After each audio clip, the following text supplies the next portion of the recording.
strategies. If we just try to sort of look at what's been happening, even before these current sort of economic conditions hit us, these trends have been here for quite some time. For example, the concentration that we see in our markets. Not true for everybody, but for in many industries today, we face much more concentrated demand. What does that actually mean? What it means basically is more and more buying power in the hands of fewer and fewer players. You know, through merger, through acquisition. We heard this, for instance, at Carlsberg. The brewing industry is a great example, you know, of what's been happening in terms of companies coming together, forming much bigger units than hitherto was the case. We saw some of that dramatic growth in sales at Carlsberg partly as a result of merger and acquisition. It's happened in pharmaceuticals. It's happened in iron and steel. It's happening everywhere. It's going to happen even more in the car industry, obviously, as a result of the current conditions that the major car companies find themselves in. In fact, I have a colleague in North America who a few years ago wrote a book called The Rule of Three. And in this book he argued that by the end of this decade, most industries worldwide would be dominated by just 3 players. Now, it could be 4, it could be 5. I don't think there's anything particular about the number 3. But I guess what he was arguing, the evidence is there already. And what does this mean if you're supplying into one of those markets? It could be retail, for example. You know, who 10 years ago would have forecast that the world's biggest company, not just the biggest retailer, the world's biggest company was going to be a retailer, Walmart? Last year, their turnover was over $400 billion. You know, that's mega, isn't it? I believe that, taking one example here, I believe that for Procter & Gamble, Walmart represents something like 22% of their worldwide annual turnover. Now, almost a quarter of their revenue is coming from one customer, right? That gives that customer a certain amount of power, doesn't it? And this, I think, is the pattern of the future. Now, okay, it would be crazy to sort of, you know, predict and say this is going to continue. Who knows? It could be a pendulum that could swing the other way. But for the immediate future, I think most of us here in this room are going to be faced with bigger, more powerful, more demanding customers. I think that's the first point we need to recognize.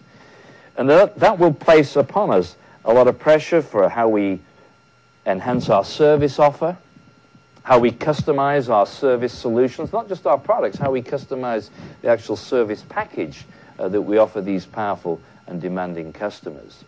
They're going to be obviously even more focused on things like just-in-time delivery.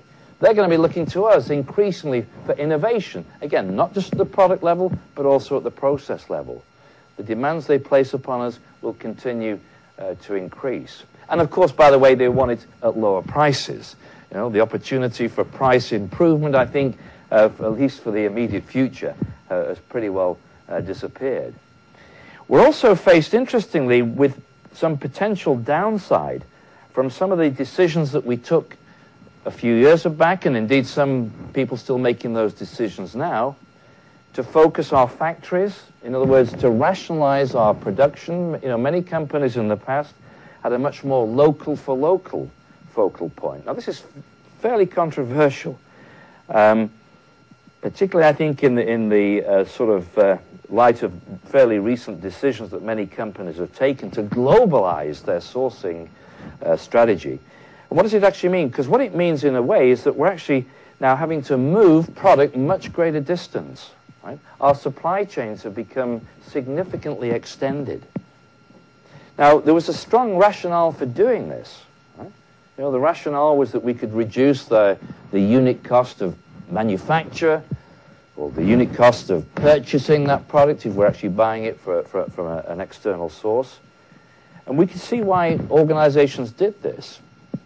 But I think perhaps in some instances, those decisions were taken on a definition of cost which was fairly limited. Right? If we look at the total supply chain impact of some of those sourcing and manufacturing decisions, it might not look so good in today's climate. Particularly, by the way, if we return to those high levels of oil that we faced only 6 months ago. You know, the cost of moving products, you know, from one end of the globe to another was starting then to look alarmingly high. Now, okay, we've had a little bit of a breathing space of late with a dramatic reduction in transportation costs. But as I said in my opening comments, who amongst us would want to put money on a future where we have permanently low fuel costs? You know, I don't think any of us would really want to bet money on that scenario, would we? So what I'm saying here is that some of these issues around global sourcing and focus factories, we may have to revisit those. Again, I'll be interested in your sort of views and comments on that after this discussion.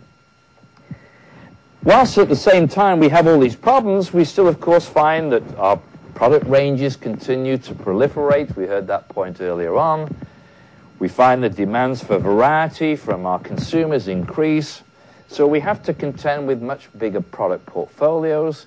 And with that comes all the problems of how we actually not just manage the inventory, but how do we forecast? You see, back in the old days, and I mean the old days, when we had relatively limited product ranges, we had a higher level of stability in the market. You know, forecasting was never easy, right? But it was easier than it is today. I mean, if you want to think back far enough, I'm a little bit hesitant to use this example with Giovanni Leonardi being here, because I've used this example once before and he told me I was wrong. I said Henry Ford I. I said he had one model of car, the Model T Ford, and apparently he had 3, was it, I think? Okay. But let's pretend he had 1, right? And he used to say, apparently, or it's maybe just an urban myth, but he used to say you can have any color you like as long as it's black, right? So he made one model, 3 maybe, one color,